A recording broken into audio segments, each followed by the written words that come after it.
Hai Aquarius, semoga kamu sehat-sehat ya. Sekarang kita general reading dengan tema bahagianya kamu dalam waktu dekat ini. Seperti biasa ini akan menarik banyak energi karena kolektif.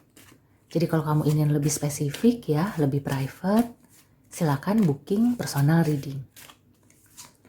Dan kalau kamu ingin mendalami reading kali ini, kamu juga bisa lanjut ke personal reading ya. Oke, sekarang untuk Sun, Moon, and Rising in Aquarius. Bahagianya kamu dalam waktu dekat. Oke. Aquarius. Ada Three of Wands, Eight of Wands, Eight of Cups. Aku lengkapi dulu ya. Tapi yang langsung terasa di sini ada energi perubahan.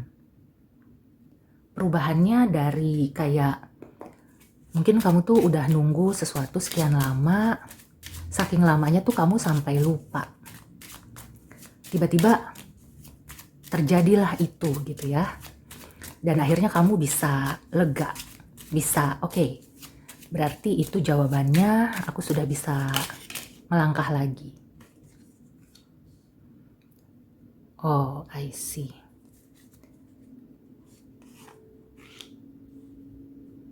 Ya, memang penantian kamu itu berat ya. Oke, Aquarius. Bahagianya kamu dalam waktu dekat ini, akhirnya apa yang kamu tunggu-tunggu itu datang juga. Meskipun pada akhirnya ya, kamu juga akhirnya harus memilih apakah menerima ya. Misalnya ini berupa tawaran ya, sebagai contoh tawaran kerja.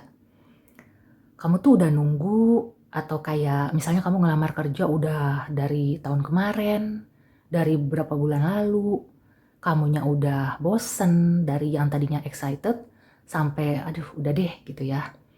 Atau bahkan sampai lupa, tiba-tiba datang tuh kabar. Cuma mungkin ya, ini tidak seperti yang kamu bayangkan. Jadi apakah misalnya kamu melamar A, kamu melamar sebagai admin, tapi kemudian perusahaan itu manggil kamu untuk interview atau tes terkait marketing. Atau ya pokoknya intinya tidak sesuai dengan ekspektasi kamu.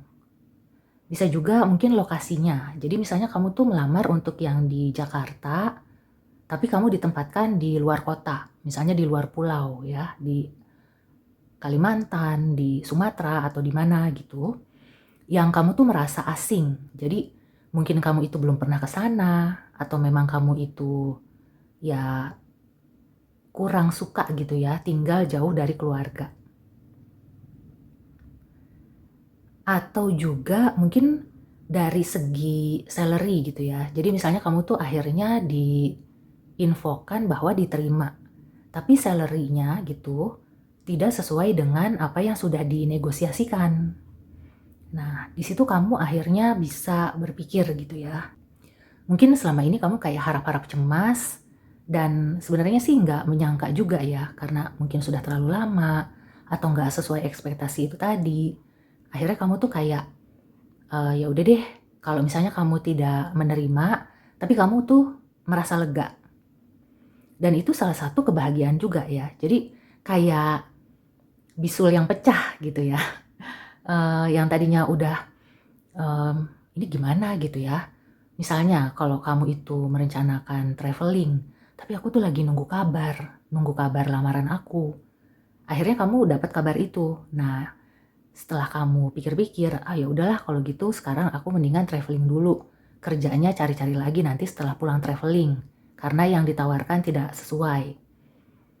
Akhirnya kamu tuh kayak lega aja gitu ya. Dan kamu akan menemukan kebahagiaan di depan sana. Saat kamu traveling, siapa tahu kamu ketemu dengan orang yang akhirnya cocok untuk kerja atau untuk usaha. Jadi yang sudah lama kamu tunggu-tunggu itu udah nggak menjadi hambatan lagi gitu ya. Ya, aku merasakan kalau kamu memilih untuk tidak mengambil tawaran atau peluang yang datang, itu juga nggak apa-apa ya. Jadi karena di sini ada fish gitu ya, ya memang susah juga ya. Jadi bisa dibilang dilema juga. Mungkin juga ya, aku merasakan ada yang tawarannya itu penghasilannya besar, tapi jauh lokasinya. Dan kayak kamu tuh udah berkeluarga atau baru berkeluarga, baru mengandung, atau istri kamu tuh baru mengandung. Ada hal-hal yang membuat kamu itu banyak pertimbangan dan kemungkinan besar kamu akan mengikhlaskan. Tapi kalau kamu menerima pun, di sini kamu akan ikhlas.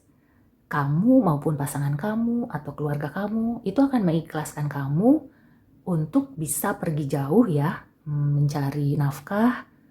Mereka itu udah nggak ada rasa was-was, jadi mereka percaya sama kamu, dan kamu akhirnya lega ya, bisa melangkah dengan ringan. Ya, kebahagiaan itu juga yang aku rasakan di sini.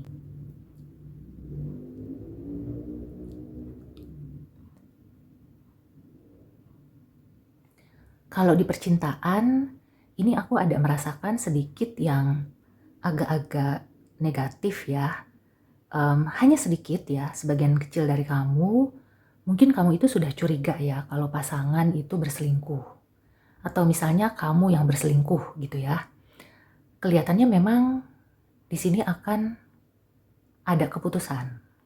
Ya, jadi aku merasakan ada yang ingin mempertahankan keduanya. Ya, jadi yang sah dengan selingkuhan.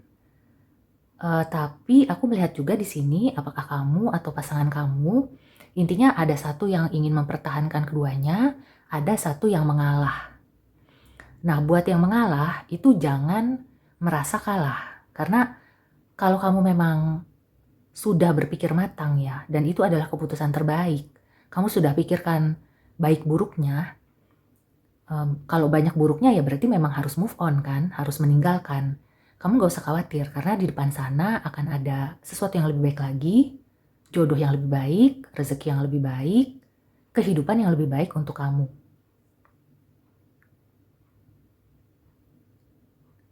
Nah, terkait pihak ketiga ya, di sini juga memang kalau di pekerjaan dan usaha, kamu juga harus berhati-hati ya. Jadi orang ini mungkin gak deket sama kamu. Aku merasakannya orang ini gak deket, tapi kayak kenal atau teman lama yang udah gak kontak. Bisa jadi ya, dia itu kayak ngomongin kamu di belakang, kemudian itu jadi berefek ke performance kamu. Apakah dia itu membuat reputasi kamu jadi turun, atau secara tidak langsung kamu tuh kayak jadi kepikiran, kamu kemakan omongannya jadi stres gitu ya, jadi kepikiran, nggak bisa tidur. Akhirnya kan itu berefek juga ke kinerja kamu. Jadi hati-hati ya, karena ada snake, ada mountain. Hanya saja ini adalah semacam hambatan yang bisa kamu atasi ya. Ketika kamu mengambil sikap ya, karena di sini ada Eight of Cups, kamu itu menghargai diri sendiri, aku nggak bisa gitu ya diperlakukan seperti itu, aku nggak perlu terpengaruh oleh hal-hal seperti itu, maka dengan sendirinya mereka itu udah nggak punya kontrol. Jadi mereka itu kayak ya debu-debu bertebaran aja gitu. Kamu udah nggak peduli ya, dan misalnya mereka itu ngadu ke kantor kamu, atau misalnya mereka ngomongin jelek ke customer-customer kamu udah nggak peduli. Dan customer-customer kamu pun, walaupun awalnya itu misalnya ya sempat termakan omongan, tapi dengan lambat laun, mereka akan melihat dengan sendirinya gitu ya. Mereka membuktikan bahwa kamu tidak seperti itu. So, memang ini kebahagiaannya itu kayak kamu itu keluar dari sesuatu yang benar-benar merugikan gitu ya. Jadi kamu akan merasakan suatu kelegaan, merasakan kamu itu berharga ya, kamu bisa mendapatkan masa depan yang lebih baik, itu ya kebahagiaan untuk kamu dalam waktu dekat. Oke, sekarang kita tarik oracle advice ya. Ada nasihat atau clue tambahan apa untuk Sun, Moon, and Rising in Aquarius? Aku merasakan ada energi Mars in Aquarius juga ya. Oke. The situation will improve. Ya. Akan ada perubahan ke arah yang lebih baik ya. Aku merasakan seperti itu. Kita tarik satu oracle advice lagi ya. Jadi kalau kamu itu sudah ikhlas ya, melepaskan sesuatu atau meninggalkan sesuatu yang tidak baik untuk kamu, semuanya itu akan berubah. Akan ada perbaikan, akan ada peningkatan. Mungkin saat ini kamu nggak kebayang ya, tapi ya kamu itu harus yakin dan percaya, dan juga di sini kamu kayak harus membersihkan energi-energi negatif dari diri kamu. Secara spiritual ya, cleanse and detoxify ini bisa dibantu juga dengan kayak kamu tuh makan makanan yang lebih sehat, kemudian usahakan jam tidur kamu juga teratur ya, jangan terlalu malam, dan dibantu dengan doa, meditasi. Semoga segala sesuatunya itu akan bisa cepat berubah dan kamu itu akan kembali happy lagi, kembali mendapatkan rezeki yang memang haknya kamu, dan aku melihat di sini akan ada kelimpahan di depan sana. Oke, Aquarius. So, semoga ini membantu. Sampai ketemu di reading selanjutnya. See you and take care.